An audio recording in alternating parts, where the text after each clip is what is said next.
Rappelle-toi comme le Seigneur, ton Dieu, t'a conduit à travers le désert pendant 40 ans, où il t'a humilié et testé pour révéler ton caractère et découvrir si tu obéirais vraiment à ses commandements. Il l'a fait pour t'enseigner que les gens ne vivent pas seulement du pain, mais que nous vivons par ta parole qui sort de la bouche du Seigneur. Le caractère est ce qui définit une personne, pas le charisme, pas l'intelligence, pas les connaissances que vous avez. Vous pouvez avoir beaucoup de connaissances, mais si vous n'avez pas le caractère, les connaissances ne seront qu'une autre pierre d'achoppement pour le but que vous devez atteindre dans la vie. Le caractère est ce que vous soutiendra à tout moment, dans tous les moments que vous aurez à traverser dans ces vies.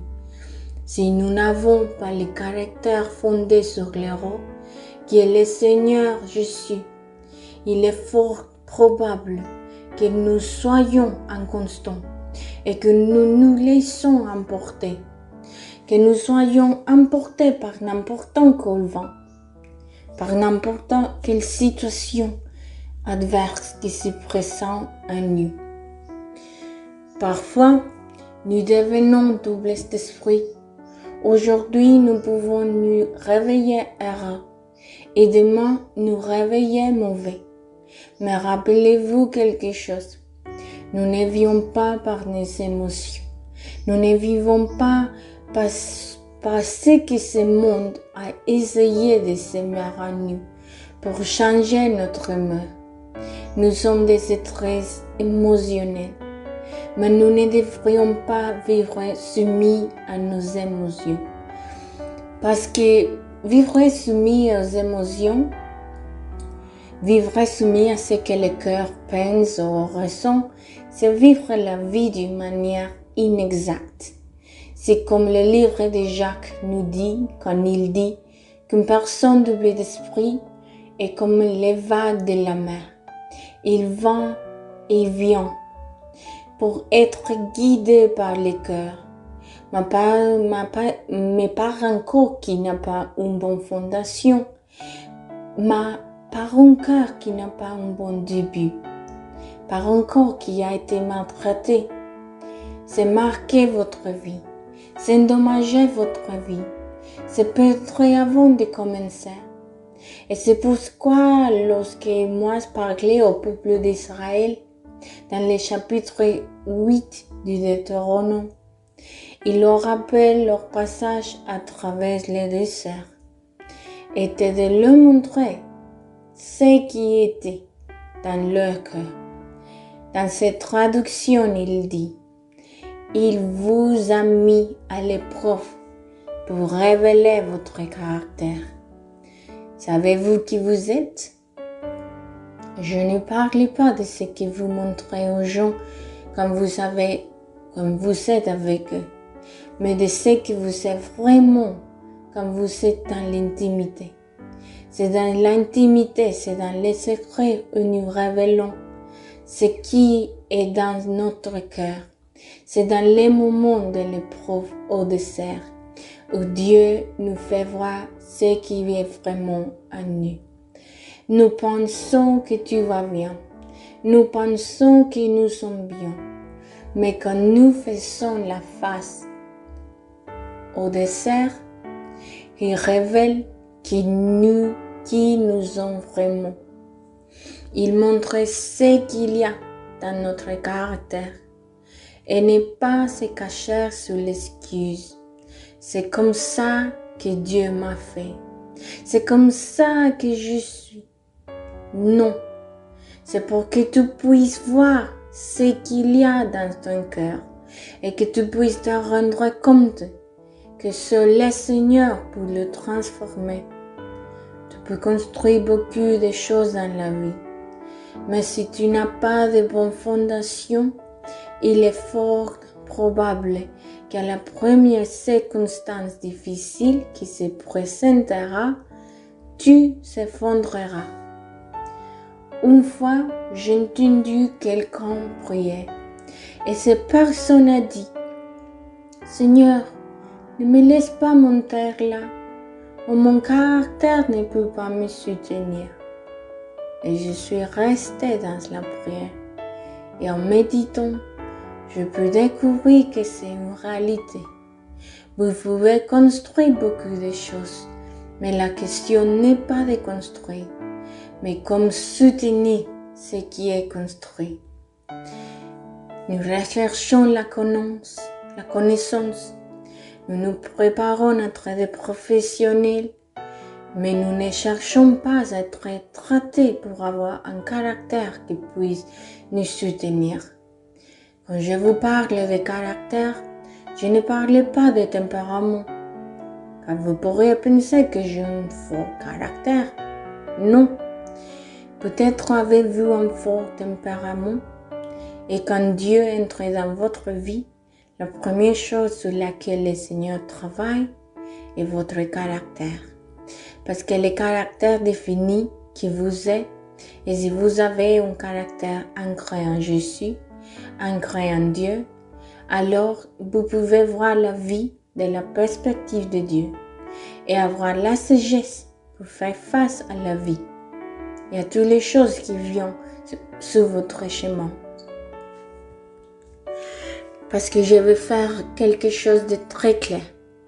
Tous les temps que nous sommes, chaque fois que nous quittons la maison, tous les temps que nous sommes exposés à faire face à toutes les choses qui viennent sur notre chemin, toutes les choses que nous sommes exposés et toutes les choses qui viennent à notre vie. Si vous pensez que les problèmes vont finir dans la vie, ils ne finiront jamais. Les processus ne finiront jamais. La vie subit une dynamique constante. Et ceux qui savent vivre sont ceux qui ont fondé leur maison sur les crises. Sont ceux qui ont le caractère formé par Dieu pour savoir faire face à chaque circonstance. L'apôtre Paul, à la fin de l'une de ses lettres, a dit « Je suis enseigné à tu et perdu. Je sais vivre dans les pénuries et je sais vivre dans l'abondance. » Grâce au processus qu'il avait appris à mourir, à grandir et à réaliser que chaque obstacle qui se présente à nous dans la vie, nous ne pouvons pas les affronter de la même manière.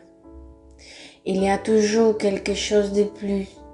Il y a quelque chose de plus de maturité. Il y a quelque chose de plus de sagesse que Dieu vous enseigne, afin que vous puissiez les affronter, afin que vous puissiez être victorieux.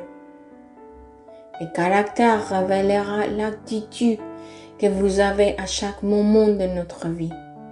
Et si vous avez la meilleure attitude, c'est parce que vous avez un caractère fort. Oui, c'est vrai. Et cela vous a soutenu. N'oubliez pas que l'étude n'est pas la profession, l'étude n'est pas l'entreprise, ni ce que vous essayez de construire, mais comme vous allez vous maintenir. Et c'est pour cela que moi, rappelez au peuple, rappelez-vous, vous allez entrer dans la terre promise. Vous allez déjà atteindre ce que Dieu vous avait promis. Vous allez vous installer. Mais rappelez-vous de Dieu vous a pris. Rappelez-vous ce qu'il vous a fait traverser en Égypte. Rappelez-vous ce que Dieu vous a fait traverser dans le désert, où il a testé votre cœur. Ne laissez pas votre corps être trompé. Ne laissez pas votre cœur être endommagé. Ne laissez pas votre corps être trompé. Parce qu'il vient souvent l'abondance, si vous n'êtes pas préparé à la recevoir, peut devenir votre plus grand pierre d'achoppement. Et ce n'est pas ce que Dieu veut pour nous. Il veut que sa bénédiction vous enrichisse. et ne pas ajouter de la tristesse avec elle. Mais vous devez permettre à Dieu de commencer à travailler sur votre caractère. Vous devez permettre à Dieu de vous traiter. Je sais que c'est quelque chose que nous n'aimons pas, mais c'est nécessaire. Mais j'ai de bonnes nouvelles pour vous. Quand vous êtes traité par Dieu, tu seras toujours entre les meilleures mains. C'est dans les déserts d'Israël qu'ils ont connu les miracles les plus surnaturels de la part de Dieu. Mais rappelons-nous un peu, quand ils avaient soif, il suffisait à moi de parler au rocher. À un rocher pour que de ce rocher l'eau coulait. Tu t'en rends compte, n'est-ce pas? Quand il avait faim, il suffisait de se lever, de regarder vers les cieux et du pain tombé du ciel. Un pain appelé mané, dont il pouvait profiter jour après jour. Il n'avait pas besoin d'économiser. Il profitait parce que jour après jour, Dieu les a provisionnés. Dans le désert, quand il était fatigué de les manas, il avait faim et il voulait de la viande. Dieu a appelé les hirondelles pour qu'elles viennent au-dessus d'eux. Et là, ils se ont posés sur eux pour qu'ils puissent avoir de la viande et se régaler dans la journée. Le soleil ne les frappait pas. Et dans le désert, il y avait un nuage qui les couvrait et les guidait sur le chemin. La nuit, il n'avait pas peur de loups ou des animaux sauvages qui s'approchaient d'eux. Il avait une nuée de feu qui les entourait et les gardait en pleine lumière, comme une lampe qui brûlait au milieu du camp. Dieu leur rappelait toujours qu'il était là.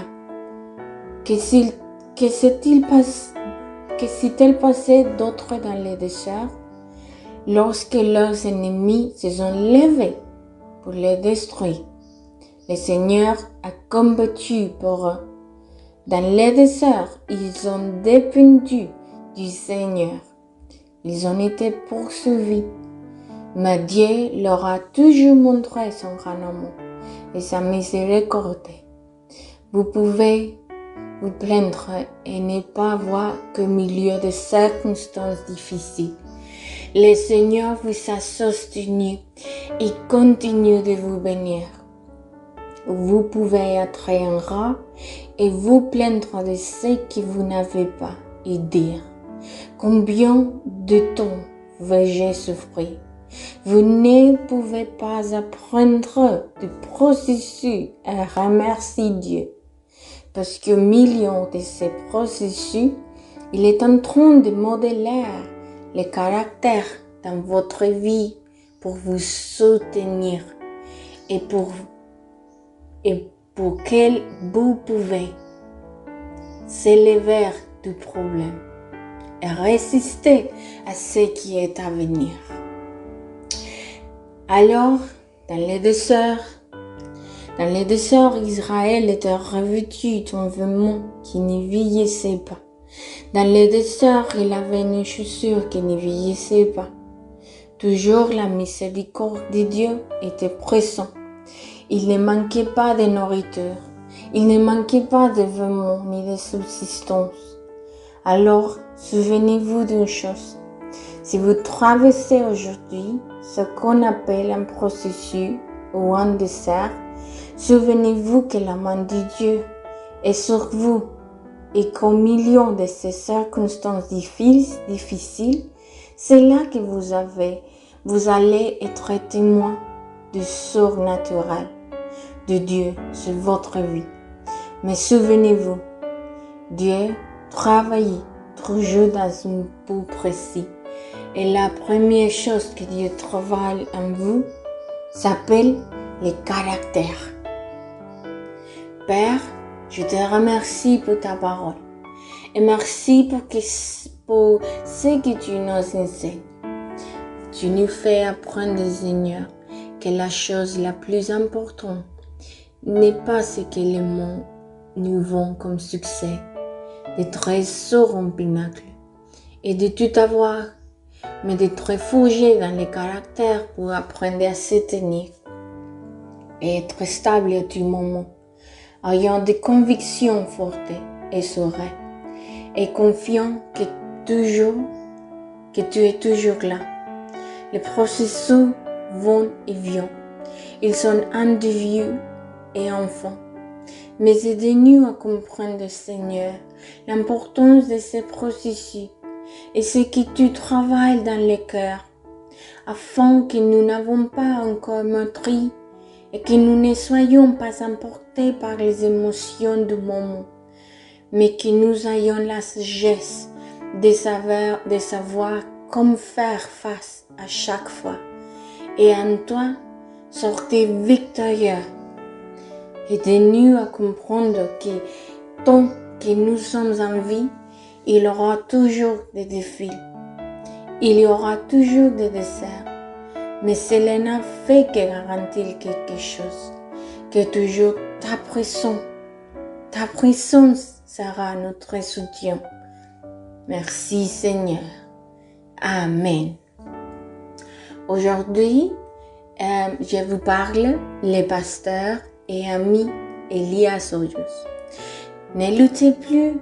Comprenez que ce qui se passe aujourd'hui est le plan du Dieu. Il est en train de forger son caractère en vous. Ne luttez plus. Ne prolonguez pas le temps. Laissez Dieu travailler pour vous. Je vous assure que vous allez en profiter.